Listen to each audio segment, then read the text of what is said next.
Have you ever wondered how you can feel less stress? Well, one of the ways you can do that is by regulating your nervous system. So I'm super excited today to introduce Rachel Posner.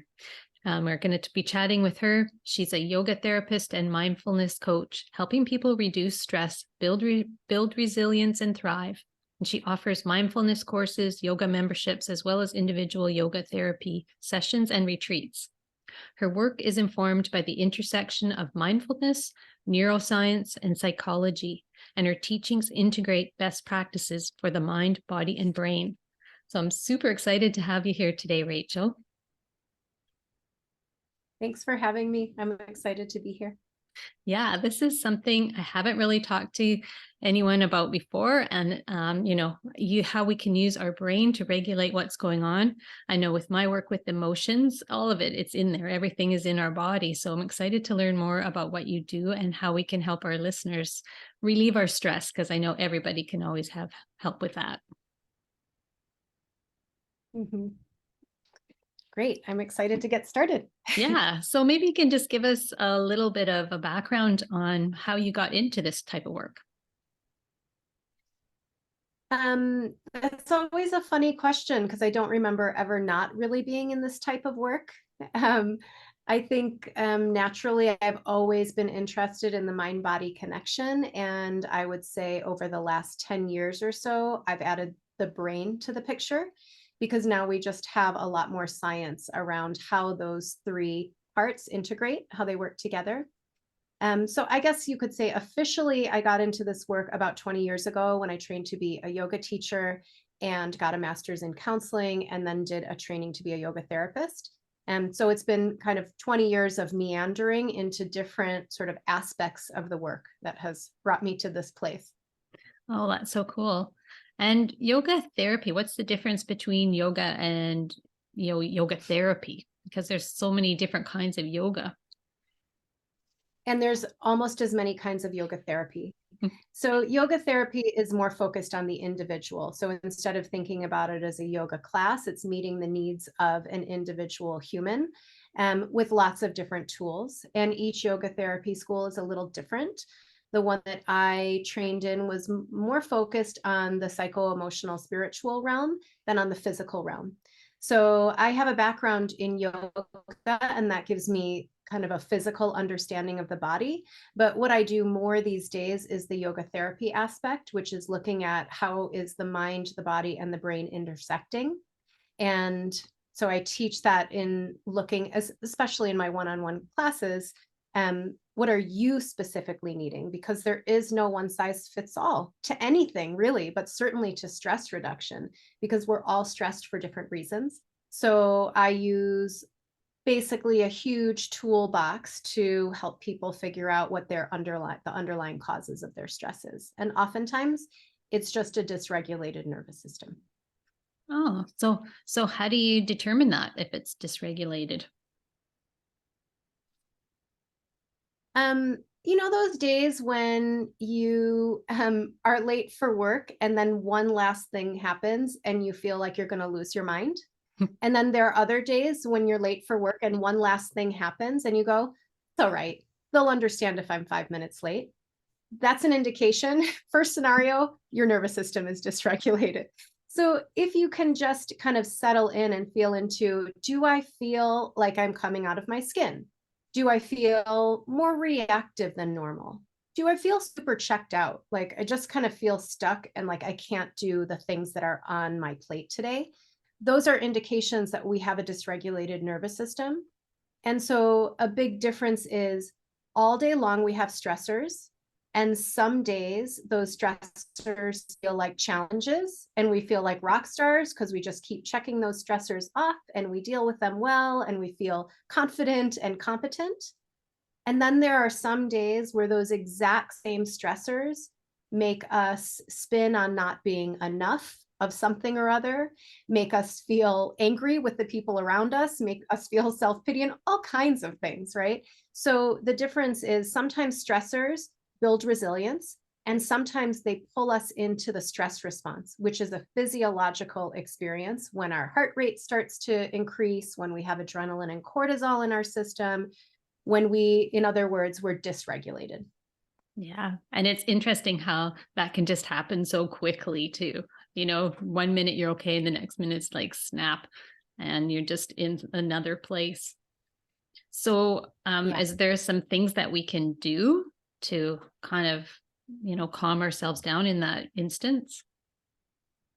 Yes, there are lots of things we can do. And I think about it as what are the tools that help us calm down in the moment when we're feeling overwhelmed or starting to feel overwhelmed? And what are the tools that help us to just lower our baseline? So the nervous system is made up of your sympathetic nervous system, which is your kind of fight, flight, or freeze response, and your parasympathetic nervous system, which is often referred to as your rest and digest response. So when we're in that rest and digest, or I'll call it a relaxation response, that's when we're more resilient, when we feel more confident, when we can handle the stressors well. Yeah. And when we tip into that fight, flight, or freeze response, that's when we have stress hormones in our system that make us feel uncomfortable, that narrow our viewpoint, that make us feel like things are the end of the world when they're actually not. And so, generally mindfulness, there are lots of practices, but I'm going to call them mindfulness practice. Mm-hmm. Mindfulness is just paying attention to the moment without judgment.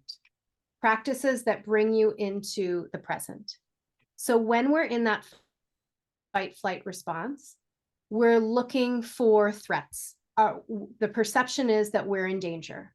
I know oftentimes we're not, but that's what it feels like inside, that we're in danger. And if we can soften that feeling and move into that parasympathetic relaxation response, then suddenly the big picture looks different, because the picture is bigger, right? We're very narrow in our viewpoint when we're in that stress response. So what we want to do in general is to strengthen the parasympathetic response. The stronger that system gets, the weaker the sympathetic system gets, and vice versa. So if we're walking all around all day, hypervigilant, on the lookout for threats, on the lookout for danger, then we're strengthening that system. And when we can start on purpose, bringing in an awareness of what's okay, what's comfortable, what's safe, then we're strengthening the parasympathetic system. And we can do that in a number of ways. I like to think about that parasympathetic strength as what are the practices that I can do when I'm not super stressed out, when I can just strengthen that system so I'm less likely to get triggered into that stress response. Yeah. And here comes mindfulness practice. Nice. So I'll just talk a little bit about some of those practices. Yeah, There's that would be lots awesome. of different I know, breathing right? practices. So breathing practices. Anytime you are using your diaphragm to breathe, meaning you're feeling, if your hand's on your belly and your heart, you feel the belly hand move and you don't feel the heart hand move. That's a diaphragmatic breath. If we can take a diaphragmatic breath, every single diaphragmatic breath strengthens your parasympathetic nervous system. So that is a super easy, and I say easy in quotation marks, because we have all kinds of breath habits, including holding the breath, including shallow breathing, including breathing only in the chest. That's what happens when we're stressed. When we're in the sympathetic system, we take a shallow breath. So if we take a shallow breath, it's in a way, it's like we're sending a message to our brain that we are not safe. And so we're more likely to shift into that stress response when we're not breathing well. So breathing is a great place to start. And mindfulness practices, again, are really just what's happening right this minute. It's not what we're concerned about. When we're worrying, we're generally in the past or the future. We're not usually worrying about what's happening right this second. Sometimes, yes, right? I'm working on a presentation, I'm stressed about it. But more often, I'm thinking about the past or the future. So if you can bring yourself right here, right now, into what it feels like to take a breath in and a breath out, to noticing the sensations in your body, to noticing the sounds around you. Those are just 3 really easy things that are present moment experiences: sounds, sensations, breath. If I can do that more often, whether it's for 5 minutes at the beginning of the day or a couple minutes throughout the day, every time I do that, I'm strengthening that parasympathetic response. So I'm a little less likely to get triggered into that fight or flight response. Yeah. And that makes so much sense because I know a lot of people, they say, oh, we should be meditating, but so many people say, oh, I can't meditate. I can't turn my brain off. I can't slow down. But I like your idea because really you can break it down into small chunks and do it throughout the day. It doesn't have to be necessarily a big procedure to still get that mindfulness effect. That's exactly right. And those three things I just mentioned are things you could choose one of those. So oftentimes I tell my clients, which one is most accessible? Which one helps you feel calm? For some people, focusing on breath raises anxiety, right? Because their breath is short and they feel like they're not doing it right and they're already stressed out. So you just notice, does it feel better to pay attention to the sensations in my body, to my breathing, to the sounds around me? Choose the one that feels accessible and use that one when you're feeling really stressed. So, work with them throughout the day so that you can keep your baseline in a good space. But when you're feeling that stress level rise, choose one that feels more accessible. And it's something that you can do in the background. You don't have to lock yourself in a closet. Conditions don't have to be perfect. You can be driving and notice how it feels to press the pedals against the soles of your feet. You can be driving and notice what it feels like to have the steering wheel in your hands, the temperature of the steering wheel. These are really simple practices that bring you into the present. And when people feel like they can't meditate, oftentimes it's because when you sit in meditation and your goal is to quiet the mind, it's an impossible goal. Yeah. Meditators are not quieting their mind. They're just noticing the fluctuations of the mind and then coming back to the breath. Noticing, oh, I started worrying about that. I'll bring myself back to my sensations. And every time you bring yourself back, that's where the benefit is. That's where you strengthen the system. So you're not losing out by being scattered and wandering around. You're gaining by wandering and bringing yourself back to whatever that point of attention you were working with was. So I just like to say that because I think people give themselves a really hard time. They think they're not doing it right if their mind's all over the place. And I can tell you that after years, my mind is still all over the place, but I don't feel judgment. I just go, oh, there you are again. What am I noticing in the soles of my feet? Yeah. And it's almost like you just have to give yourself something to think about to not be thinking about other things. That's exactly right. Because your mind is oriented towards thought. That's human nature. So it's very rare that you would ever be in a situation and there would be no thoughts. One of the practices I sometimes do is say, count how many thoughts you have in 30 seconds. That's too long. Count how many thoughts you have in 10 seconds. You'll often have more than 10 thoughts. So this is just the natural inclination of the mind. And when we ask it to pay attention to something on purpose, we help to build those attention networks so that we feel less scattered, so that we feel more present, so that we feel more able to handle the stressors and enjoy them. Like we know that when we get through a challenge, it feels awesome. We build resilience, we build confidence. And so the more we can build that kind of sense of presence, the more access we have to getting through the challenges without feeling totally thrown off. Yeah, that's really cool. And I like the simplicity of that. Are there other tools that you add into? Because I know your practices are mind, body, and brain. Like, are there some other things that we can do or you can tell us about? So when I think about building the strength of the parasympathetic nervous system and coming into regulation, that calm space, I generally think about three pathways. So the nervous system gets dysregulated when it feels unsafe. And again, lots of times we know cognitively we're not safe, but our bodies feel unsafe, right? We all have had experiences when we know that conversation with our boss, for example, is not dangerous, but we feel nervous going in. We feel unsafe. So body-centered practices that help bring in safety, something, it's going to sound so simple, but it really works, like paying attention to the places that you are right now and what's safe about your environment. We're really good at picking out threat. We're not so good at paying attention to safety cues, because that's not, I mean, the nervous system evolved to keep us alive. Right. And so it's not good at noticing what's good. So Yeah. noticing the ways that we feel comfortable or safe, especially in a bodily way. I feel comfortable in this chair. I feel comfortable because I'm in my home and it creates a sense of safety. Actually acknowledging those things helps us to regulate. Noticing the way we're connected. So when we feel disconnected, we often feel afraid. We're more courageous when we're connected. That's just a fact. Like, there's lots of research that shows that people who feel connected after a traumatic event are much less likely to experience symptoms of post-traumatic stress. Mm. This is because being in connection makes us feel braver. Right. So sometimes there's lots of connections, but we're not paying attention to them. So even just noticing in an emotional, bodily way that I feel safe having this conversation, that I know that I'm going to see my daughters after school.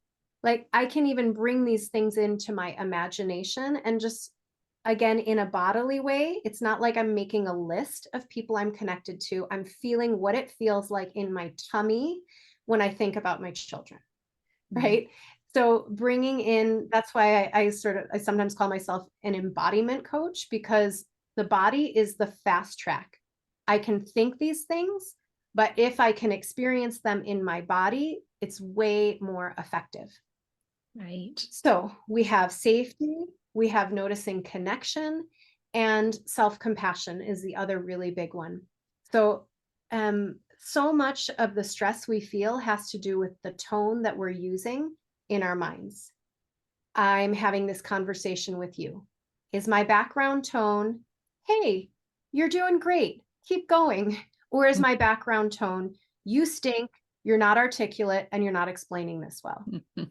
So much of my stress level will have to do with how I'm talking to myself. Am I talking to myself in the way that I speak to my friends, or in a way that I speak to someone that I don't like all that much, that I'm not supporting very well? Yeah. And that kind of tone can turn on the stress response or turn off that stress response, depending on your tone. Right. So in any given moment, if we're feeling stressed, if we can just bring some attention to the ways we're safe, the ways we're connected, and to be talking to ourselves in a kind way, as though we care about ourselves and we're sort of on our own side. Yeah. All of those things go a huge way in bringing us into nervous system regulation and making us able to handle whatever the challenge is. Yes, that's awesome.